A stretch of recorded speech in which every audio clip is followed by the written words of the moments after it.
welcome to the Internet Archive. Thank you. Thanks. What an incredibly inspirational work you've been doing. Well, this is completely fun. I'm so glad you're here. So I think we should build an Internet Archive in Iceland. I agree. I think that Iceland may be one of the best jurisdictions for building up a digital library. I totally agree, and I think that, as a part of, there are like all these studies coming now. Like there was a study called Islands of Resilience that was sort of mapping out which are the best countries, legislative, connectivity, and environment. And Iceland is really scoring high in all these. But now we have a government that really wants aluminum smelters, so we have to bring them some alternative. An alternative, of course, is that we become sort of like a little mini Silicon Valley, because there are so many brilliant people in Iceland and close to Iceland that we can sort of share this knowledge both physically and virtually. Right. So I think it would really fit within the scope that many people are really starting to see as a way of the future. I think there's a lot of question as among us in the nonprofit sort of world of building digital libraries is, where are we welcome? Mm-hmm. And it actually will help to have not only tolerance, but actually people embracing it from a technology aspect in terms of the government. And Iceland is at such a high literacy rate. I mean, the idea of knowledge is, of course, a very, very highly regarded thing within the Icelandic world. Yeah, and I think that we can actually... I'm a little worried that somebody Yeah. closed a door. Yeah. It should be open. Yeah. You're fired. I'm fired. I was trying not to hear it. And but I maybe you love can this close sound. these for the sound. Okay, good. Yes, I'll close Yeah. these. This is me. I do. It's so funny. We closed down the ventilation system. And the whole place blows up.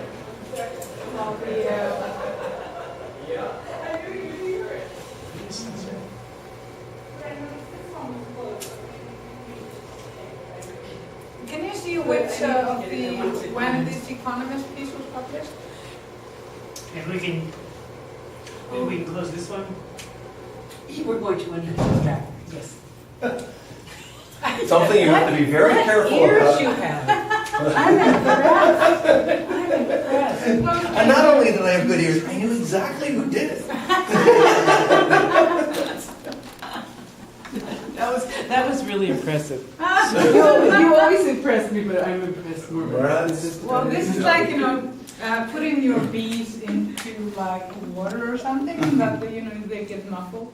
It's like it's like a beehive sound. Right. That's the life of the archive. You're listening to the archive. Yeah, right? And it's like, exactly. somebody just turned off the archive. It's like, no, we're going to pay attention to that.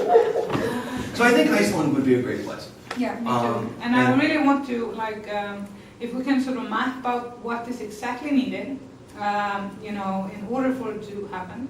I think leadership on a few different ways. Yeah. So I come at it from the digital library angle, Right. which is often very understandable to people of all generations. Mm-hmm. Where a lot of things that I've done are in the electronic and internet world is really hard to explain. Right. But you don't say it's a digital library, it's getting books to people. Mm-hmm. It's like, oh, I get it. Right. So, how is it paid for? We buy books from publishers.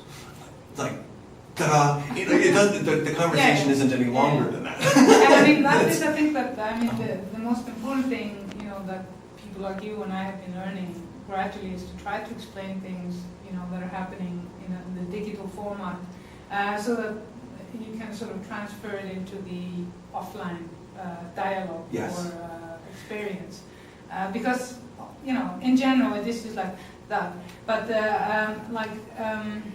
right now, when we were doing our things in Iceland, this was just after the financial collapse, and the government was very much afraid of some people within the government back then were afraid of Iceland being best in anything, ironically, and because Iceland tends to be the best in banking and we're not that.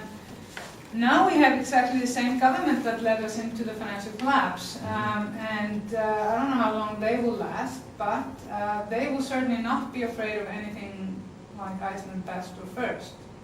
Okay. So maybe for this idea, it might be easier. Plus, remember, we needed sort of a little bit of funding to be able to hire somebody from an unemployment program or something like that to do the Well, hard if you, work. yeah, if you wanted to digitize, if I remember it right, Yeah. it was about 25 people Right. years. So 12 people for 2 years. Yeah, exactly. So, like, as we are not in a severe situation as we were back then, I think that could, for example, be a lot easier to deal with than before. And when it comes to the stakeholders, what we need to do is we just need to prepare it a little bit better so that, because what I noticed, and was very interesting when we were running the Pirate Party campaign, like everybody thinks the Pirate Party is, the pirates are against creative people. So many of the people that supported us openly were very known Icelandic artists. So there is a shift and there's an understanding. All of the laws that are created to protect us are actually destroying us. Right. So there is a shift, and during this shift we can make this incredibly beautiful and important vision of having one of the hubs of Alexandria in Iceland. I mean, for me that would be probably one of the things that I would be the most proud of achieving, because it means that once we do that, we have the laws in place we need in order to protect the library. So it sort of would be sort of the crown on the shield, I think so. I think it could be a role, Yeah. right, for Iceland to responsibility. play, and a responsibility. And I think it's actually given the Icelandic people the literacy rate, the attention to culture, not only of their own culture, but appreciation of other And think of cultures. understanding. I mean, we've done almost everything, via social media, or everybody has a gadget. Right. And more than 90% are on Facebook. Not that I necessarily am happy that it is Facebook, but so like all the social context is being more and really quickly being moved into a different norm. Yes. And yeah. But if you use some of, as you point out, sort of the analog world, the old world analogies, and I found it helpful, because we are a library, there are certain expectations you have of libraries. Right. One is that they don't get destroyed. Exactly. Good. All right. Okay, that's pretty. Because there's, you can pull out all your favorite movies or pictures of libraries being destroyed, and there's a universally thought of as bad things happen. Also, that you should be allowed to read privately. That Exactly. the idea that there should be reader privacy, so that you can't be rounded up for the books that you've read. Exactly, and Which this is what has happens. happened. Like, yeah, and it is happening like now. This is why I want to do 21st century legislation. Is that like in the old days, and it's used as like some of the bad examples of oppressive countries when the list of what books people were reading in libraries was given to governmental officials. Yes. Now, anybody can actually have access to what books you read, or I read, if I do it via Kindle or whatever, and whom I lend the books to, or who lends books to me. So I think if we were to communicate that within a realm of libraries and reading of books, people would understand better than, you're uploading your downloading files, or they're your web pages. It's like, it's books. And that works really well. Something you might want to do is when we donated a copy of the web to the Library of Alexandria in Egypt, which is a beautiful building. If you ever get a chance, because it's only a couple hours from Cairo. Right. Anyway, go. It's stunning, and Alexandria is just a gem. It's right on the Mediterranean. Anyway, I got to work for a couple of months helping rebuild the Library of Alexandria. I think it's a best month of my life. Oh, wow. You know, get to walk along the Corniche on the Mediterranean to go to work at the Library of Alexandria. I mean, how good is this? Anyway, so they redesigned their first floor to go and showcase the machines. Oh, wow. So in Amsterdam, that's what we did there. So I think these things are beautiful. Oh, yeah. So there might be some role to really bring it to a fore. Yeah. Right? I went and visited one of those data centers in the middle of, godforsaken nowhere, It's like some warehouse, Yeah. blah. Like, gross. Yeah, exactly. Why? Let's go and put it right where cultural things that you're proud of. Exactly. Where, that might be your national library. Yeah. It might be in the hall of the parliament for a while. It might be something. It's like, Yeah. okay, here it is. This is our culture. This is our, and it's also not only our culture, it's other people's culture that we're holding and preserving for others. And it's being accessed from all over the world. It is Yes. such an incredible, for me it is sort of the heart of what the internet really is all about. It's this Connectivity. yeah, No matter who you are, where you are. and the sharing of knowledge. Yeah. That is how, that's one of the reasons we're advancing as, for good or bad, but we are advancing at sort of times of quickening because of this and how people share. Yes.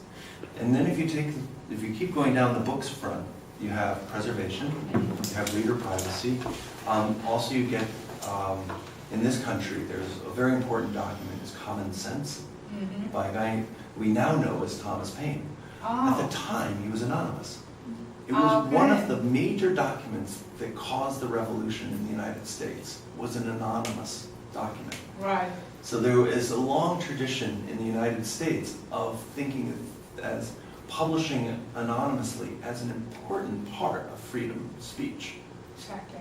So if that can be also sort of brought in, sort of within a context that people understand, there might be something within Icelandic history that had the same maybe role, but also how did ideas get out there that weren't necessarily tied to the statesman making the exactly. pitch. Yeah. And Benjamin Franklin famously did a lot of his ideas, like of street lights and the volunteer fire department. He would publish those under pseudonyms in the newspaper. And the reason was so that people would react to the idea, not to who published it. Oh yeah, that's so important. And I think that one of the downsides of the anonymous publishing is all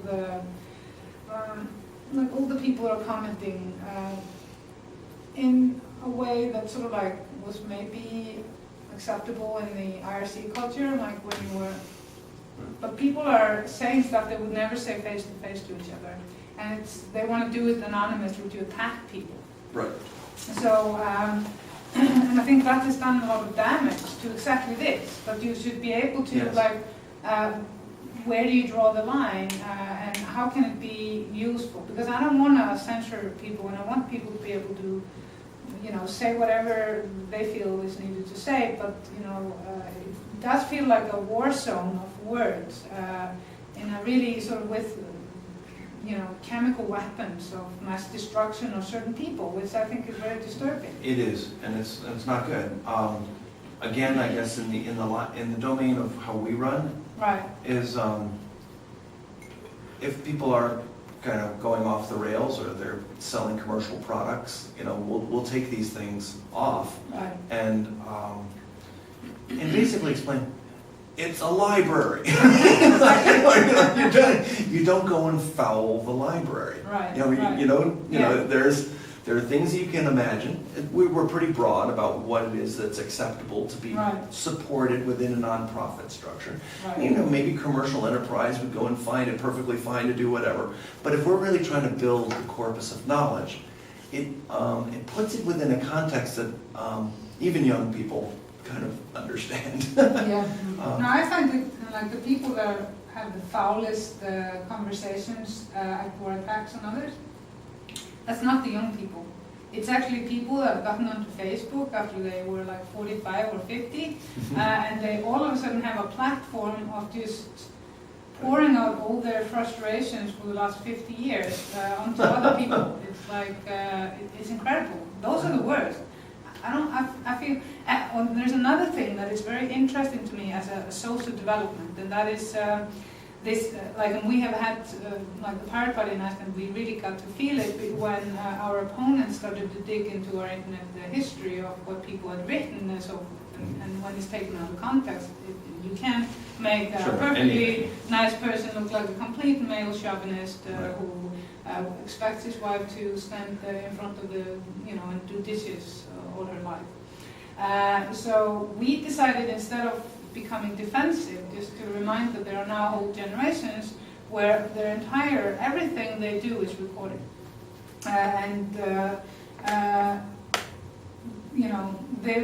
There are no secrets anymore. Because we have allowed, for example, big social media corporations to basically do whatever they want with all our stuff. So now we will have like a wave of people wanting to do the right to be forgotten. And I personally am completely against it, simply unless it's severe cases. Like if you're an idiot and you tag yourself drunk on Facebook, you need to learn so you can not do it, or teach your kids not to do it. So you're not going to learn by being sheltered from it. But like if you had like an extreme case of something where you did a crime when you were 15 and you don't want that to be the first thing that pops up when there's Google search, that's different. And I think there's going to be like a really interesting time when lots of stuff are going to be demanded to be taken out of the archives that really belong there. So I'm worried about that development, and that's why it is important that we